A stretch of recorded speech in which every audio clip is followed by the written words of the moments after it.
Kita buka Markus pasal yang ke-40 sampai 10 ayat 43 sampai 45.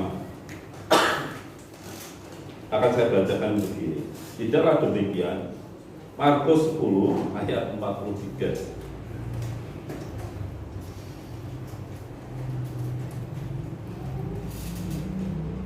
sampai 45. Tidaklah demikian di antara kamu, barang siapa ingin menjadi besar di antara kamu, hendaklah ia menjadi pelayanmu, dan barang siapa ingin menjadi yang terkemuka di antara kamu, hendaklah ia menjadi hamba untuk semuanya. Karena anak manusia juga datang bukan untuk melayani, melainkan untuk melayani dan untuk memberikan nyawanya menjadi tebusan bagi banyak orang. Ya, ada hal yang menarik di dalam kekristenan adalah bahwa Yesus Kristus itu kalau jadi pemimpin mengajarkan seperti ini. Kalau kepingin jadi pemimpin, menjadi orang yang terkemuka, itu harus menjadi pelayan, menjadi hamba. Tidak ada dalam kamus, di dalam Alkitab, menjadi pemimpin cuma sekedar kepingin di atas mimbar berkhotbah. Karena panggilan gereja itu adalah panggilan untuk keluar, bukan di dalam gereja. Pelayanan kita orang Kristen bukan cuma hanya di dalam gereja, tetapi keluar kepada masyarakat, kepada RT, kepada RW, kepada orang-orang di sekitar kita. Menjadi apa? Menjadi pemimpin. Menjadi apa? Pemimpin membawa perubahan dengan cara menjadi hamba. Enak enggak? Enggak enak. Karena menjadi hamba itu tidak semua orang suka. Om Nono pertama kali pelayanan di salah satu yayasan yang saat ini Om Nono bekerja, itu awalnya bukan karena pengen dapat sesuatu gitu. Tapi setelah 1 tahun, hampir 2 tahun itu tidak bekerja, nungguin Tante Mega, kemudian berpikir, udahlah, aku kepengen, kalau ini ada yayasan yang luar biasa, mau pengen gabung, aku pengen, dan ini sangat berdampak pasti. Dan ini sangat berdampak, sangat akan membawa pengaruh besar atas gereja Tuhan, bahkan orang-orang di sekitar gereja. Dan Allah sekarang melihat, benar-benar melihat.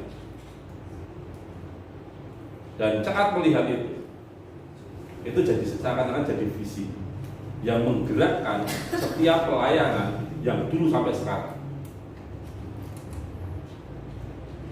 Menggerakkan untuk apa? Untuk merubah masyarakat, untuk merubah generasi, untuk merubah pola pikir supaya masyarakat ini menjadi berpengaruh, menjadi lebih maju.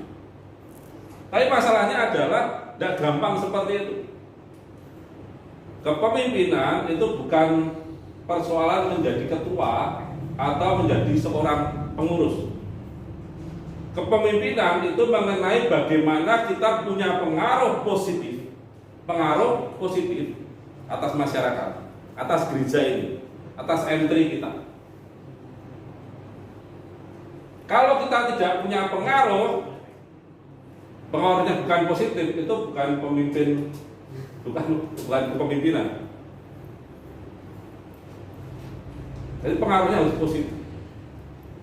Untuk menjadi orang yang bisa seperti itu, caranya adalah, orang lihat begini, Tuhan Yesus itu mengajar dia mengatakan, akulah gembala yang baik. Gembala itu melayani domba-dombanya. Kalau lihat kisahnya Daud, dia juga seorang gembala. Gembala itu bukan tiba-tiba Daud itu bukan tiba-tiba kemudian berperang melawan Goliat dan dia menang. Tidak tiba-tiba seperti itu.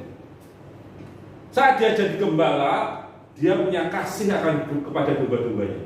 Dia punya empati kepada domba-dombanya.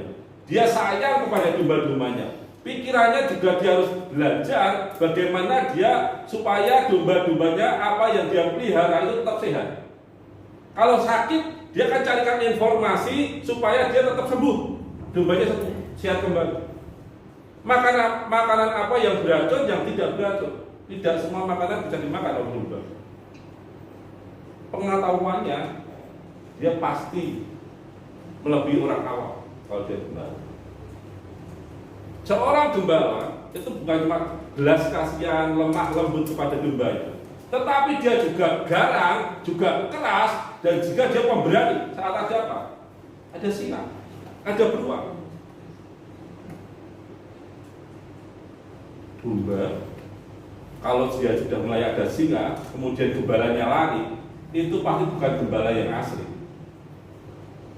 Itu pasti orang upahan. Kalau gembala yang asli adalah kalau ada singa, dia akan lawan.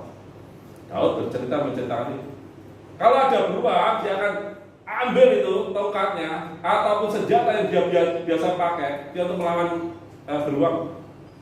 Sampai apa? Sampai kalah beruang itu. Supaya tidak mengganggu, dia singkirkan semua yang menjadi lawan dan yang akan mengganggu domba-domba itu. Itu gembala. Dia punya lemah lembut, tetapi juga dia penuh kasih, tetapi dia juga apa? Pemberani. Pahlawan perang. Dia juga ahli menggunakan senjata. Dia bertahan hidup atas cuaca. Kenapa orang-orang yang seperti ini dipakai Tuhan? Orang lihat begitu. Orang-orang yang seperti ini biasanya adalah orang yang suka ngaca. Ngaca tahu nggak? Ngaca itu kalau kita ngaca, itu kita nonton, kita melihat diri kita. Aku kira umurnya wis setengah abad luwe, tapi kok kita masih muda ya. Kenapa kumpulannya orang muda? Paling yang tidak setuju cuma satu di sini. Anak saya, istri saya setuju. Tapi saat kita ngaca, kita tahu, oh ternyata pertumbuhan itu bukan cuma ke atas sudah tidak bisa, tapi ke samping, ke depan. Aku melihat, aku koreksi. Dengan ngaca kita bisa ngerti kelemahan ini. Oh ternyata dari di sini kurang lurus ya. Gitu. Kelemahan kita tahu, kelebihan kita tahu. Jempolku sudah sembuh nih, kekuatan tak, kelemahan tak, kekurangan tak. Kita orang Kristen harus bisa ngaca. Bisa apa? Kelemahan kita apa, kelebihan kita apa, kemampuan kita apa, yang menjadi tantangan buat kita apa. Kalau aku jadi pemalu ya aku berubah supaya tidak jadi pemalu, tapi jangan sini-sini. Selain ngaca, yang kedua adalah kita mau berubah.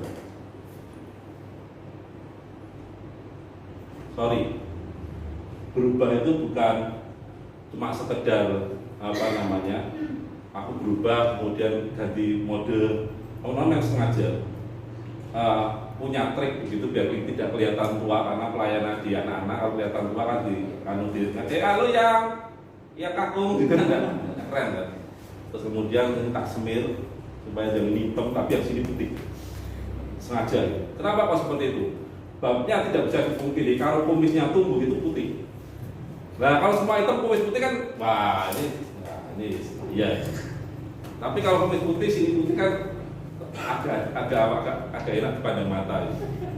Nah, karena kebiasaan berubah. Pertama kali Om tidak mau yang namanya, kecuali saat Sasa kecil dia minta supaya rambutnya disemir atas permintaan anak. Mana maksudnya? Kepinginnya adalah tetap putih seperti apanya. Tapi oke, aku berubah. Pola pikir berubah. Saat dia mengucap dari TK, SD kemudian SMP dia mulai berulang begitu, mulai juga berubah. Cara ngajarinya, cara pendekatannya akan berbeda. Mulai juga berubah kepada keluarga teman. Dulu saat pelayanan di tempat sekarang ini, Om itu anti untuk cari donasi. Donasi kok jalur-jalur untuk penggalangan dana gitu.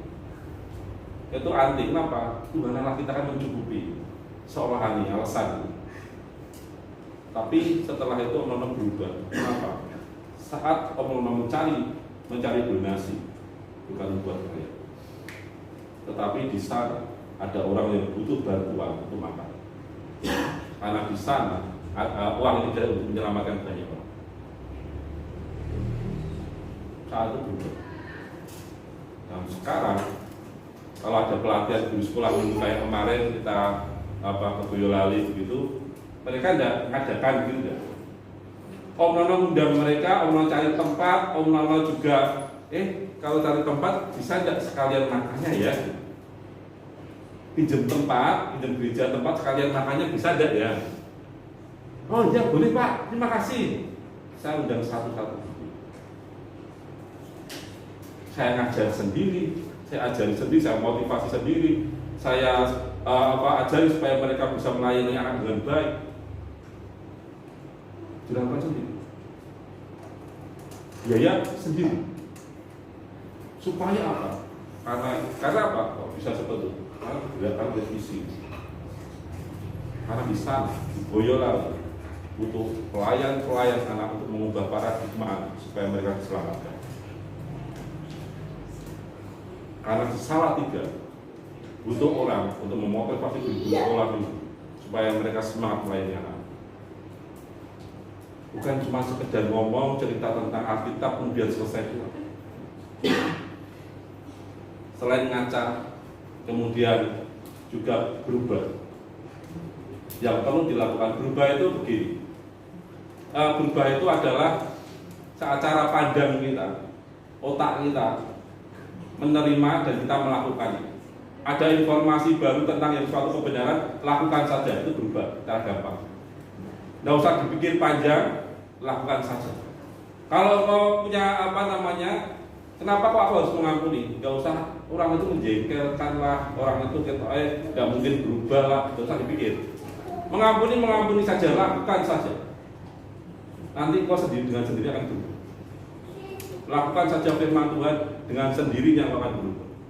Saat tahu firman Tuhan, dengan sendirinya lakukan dan kau akan berubah. Kalau tidak seperti itu, engkau akan tetap sama. Kondisimu tidak akan berubah. Ya kemudian, seringkali saat Daud menggunakan ketapel ini, peluncur ini, dia tahu-tahu dia cuma untuk tiba-tiba dia ambil batu, kemudian dia pakai ketapelnya putar-putar, kemudian dilempar kena kepalanya itu, tiba-tiba saja atas mujizat Tuhan. Enggak. Dia sudah biasa latihan pakai pengumbannya itu. Dia lakukan terus-menerus. Selain berubah, selain ngaca, yang perlu dilakukan seorang pemimpin adalah latihan. Latihan mengendalikan emosi. Dengan orang tua, dengan teman kita, dengan sesama pengurus, mengendalikan emosi harus dilatih terus-menerus. Engkau tidak akan bisa langsung tiba-tiba bisa mengendalikan emosi, kontrol emosi. Itu bagian dari buah roh, kesabaran. Kalau kau bisa mengendalikan, mengontrol emosi, kau bisa sabar. Dan tiba-tiba jadi sabar. Latihan berulang-ulang, nanti kau akan jadi seperti itu. Ada orang kalau di ilmu kepemimpinan itu, kalau ingin merubah itu dengan cara begini, lakukan itu terus-menerus selama 40 hari. 40 hari engkau akan menjadi seperti itu. Kalau engkau ingin jadi orang yang murah, senyumlah selama 40 hari. Betul kan? Senyum. 40 hari ya. Kalau sudah ke-39 gagal, balik lagi ke angka 1. 40 hari lagi. Kalau sampai 40 hari, pasti itu jadi kebiasaan. Kita akan mengubah ini. Latihan emosi, latihan juga mengendalikan waktu kita. Jangan salah. Tuhan kita itu tidak pernah terlambat, walaupun kita seringkali terlambat. Tapi Tuhan kita tidak pernah terlambat. Pak Mahfudin, waktu buat Tuhan itu penting. Ya, waktu buat Tuhan apa?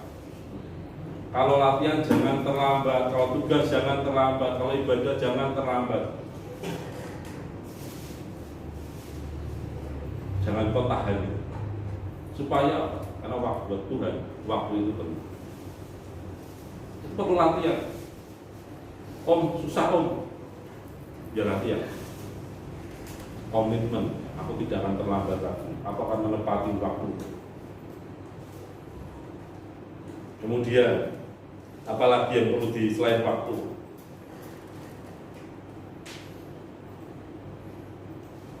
Kita harus punya yang namanya mentor. Ada yang belum punya mentor? Kakak pembina. Mentor, di mentor mulai SMP. Jadi sejak SMP di mentor, namanya Pak Yohanes Satino. Dan itu dia dari Yayasan Lato Kristen Indonesia Jakarta, kemudian ditugaskan di Solo. Jadi SMP kelas 2, kelas 3 itu sudah bareng Pak Yohanes Satino ini. Kemudian diajar menginjil pakai traktat gitu. Jadi kalau orang-orang di naik Daihatsu begitu ke sekolahan bagi traktat. Kadang-kadang bolos. Kalau ada kakak itu bolos. Tapi ngomong sama orang tua, ya, aku mau bolos, kenapa? Ada KKN. Sama siapa? Sama Pak Satino. Oke, bolos. Bolosnya apa? Saat ada KKN di depan gerbang, bawa traktat. Bagi traktat. Pulang bagi traktat. Di bis kota dulu di Solo itu ada bis kota tingkat itu, bagi traktat. Ada metode. Kalau berani, iyalah, ada yang ngajari. Yang ngajari ya tenang. Oh, dengan orangnya lembut, tidak gampang marah, tidak emosi, dan kita bawa traktat kemudian diri sama orang ini, ya biarin. Mentor itu penting. Dia akan menjaga jiwa kita, hati kita, akan yang mengoreksi kita, dan itu akan juga melatih kita untuk apa? Mudah ditegur. Kalau engkau tidak punya mentor, pasti engkau orang yang tidak mudah ditegur. Jadi carilah mentor, pendamping rohani. Ada ketua M3, ada kakak rohani yang menegur kita. So, Om punya mentor sekarang.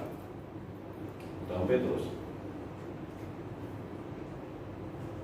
Ada juga Pak Bowo, ketua M3. Om itu dua Pak Bowo. Jangan macam-macam kan Pak Bowo. Nanti keluar sumunya buatnya. Carilah mentor supaya apa? Engkau mudah untuk ditegur. Ditegur mudah itu supaya itu akan indikasinya adalah hati kita jadi lembut. Itu seperti tanah yang baik, mudah ditanami firman Tuhan. Kalau engkau menghindar dari mentor, pastilah engkau tidak mau ditegur. Nanti ketemu ini disalahkan.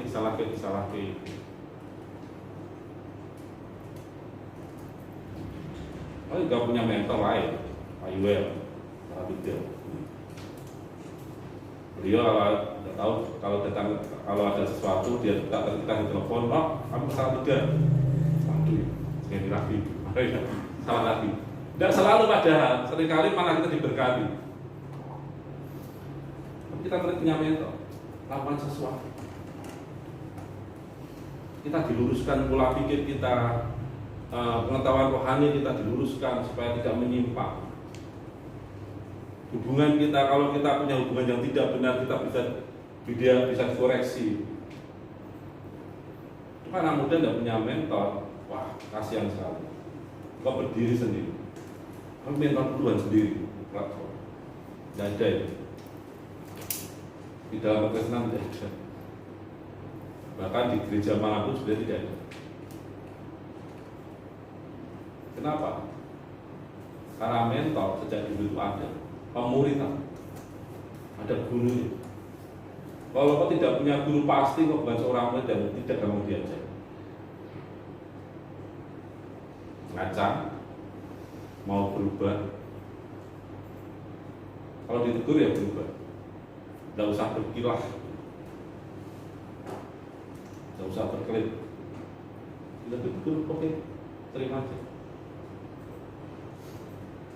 Kemudian yang paling penting setelah itu adalah kita selalu mengevaluasi hidup kita. Jangan salah, semua di dalam kekristenan itu, saya kalau ngobrol sama Sasa mengenai yang namanya teologi ekonomi Alkitabiah gitu. Jadi ngobrol sama Sasa kan saya ngobrol sama Sasa itu mirip. Jadi kalau ada orang utang sama kita itu biasanya tidak penting, kita punya belas kasihan banyak lah. Terus langsung dibayar nggak apa-apa. Jadi kalau mau tak kasih bocoran, kalau utang sama Sasa kirim pulsa ya 10.000 jangan banyak-banyak. Kalau 50.000 dia akan mikir pas ditagih, tapi kalau 10.000 dia tidak akan nagih. Tidak apa-apa lah, aku punya belas kasihan. Kamu ngomong sama dia, jangan salah orang yang utang sama kita, terus kita tidak nagih, itu kita membiarkan orang itu dalam dosa. Betul tidak? Dia tidak mengembalikan utang itu dosa. Kita itu terlibat dalam dosa. Kita ngobrol berdua, kita bertobat berdua bersama-sama. Kenapa? Itu cara Tuhan. Dan Tuhan itu bukan Tuhan yang tidak hitung-hitungan. Tuhan kita itu Tuhan hitung-hitungan. Talenta, 1 talenta, 2 talenta, 5 talenta.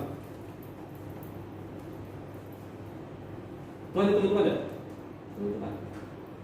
Om Nono sama Sasa itu gaya yang pertama, yang punya 1 talenta ya. Kita sembunyikan saja lah. Tapi kita berubah. Orang berubah walaupun sudah tua, jangan tua, sudah dewasa, tidak berubah. Pola pikirnya, manajemennya, gitu. Tuhan kita itu jangan salah. Apa yang kau punya sekarang akan disimpan. Talenta kan itu. Jadi akhirnya kita berdua bertobat. Aku mulai hari ini aku mau nagih lagi. Betul ya saya? Jadi kalau punya utang sama Sasa nanti ditagih. Walaupun 5.000 ditagih. Lalu kemarin ditagih. Jajan dibayari. Tidak apa-apa bayar. Tapi kalau utang harus ditagih. Bukan tujuan aku kemil. Cuma supaya apa? Lunas. Tidak meninggalkan dosa. Setuju? Mau ngaca? Ngaca itu melihat kelemahan kita, kelebihan kita, kemampuan kita, potensi kita, maupun tantangan yang kita. Tapi juga kita mau berubah pola pikir kita. Karena kita semua pasti jadi pemimpin, ya, pemimpin untuk anak kita, mempengaruhi keluarga kita. Kita ditakdirkan untuk itu. Ya. Jadi, kalau pesan kali ini, jadilah seorang hamba yang bisa seringkali ngaca, banyak berubah, punya mentor, dan selalu mengevaluasi diri. Oke? Siapa yang bisa angkat tangan? Yang setuju turun tangan. Yang tidak setuju angkat tangan. Yang setuju angkat tangan. Tolong kami Roh Kudus buka pikiran dan hati kami supaya kami tahu apa yang menjadi isi Tuhan. Bahwa kami harus digerakkan oleh apa yang Tuhan mau mengasihi sesama kami. Kami harus digerakkan apa yang Tuhan taruh di hati kami. Tolong kami Roh Kudus supaya kami bisa melihat apa yang Kau ingin atas kami. Dan terlebih lagi tolong kami supaya kami boleh mengoreksi diri kami. Saat kami dikoreksi kami tidak sakit hati. Saat kami melihat kelemahan kami tidak minder Tuhan. Tetapi saat kami melihat kelebihan kami tidak sombong. Tolong kami. Beri juga pembaharuan budi, metanoia terjadi dalam kami, sehingga kami mudah dibentuk. Tolong kami untuk punya mentor yang baik, supaya bisa menolong kami, membangun kami, dan juga terlebih lagi buat kami butuh Engkau sendiri Roh Kudus yang menolong setiap kami. Kami berdoa di dalam nama Tuhan Yesus, dekati yang kamu dan tempat ini. Biar anugerah yang terbaik itu atas mereka. Dan apa yang mereka kerjakan, kiranya Tuhan berhasil. Dan terlebih lagi yang kedua buat mereka, masa depan yang Tuhan janjikan itu pasti. Terima kasih Bapak, kami bersyukur di dalam nama Tuhan Yesus. Semua berkata, mari kakak.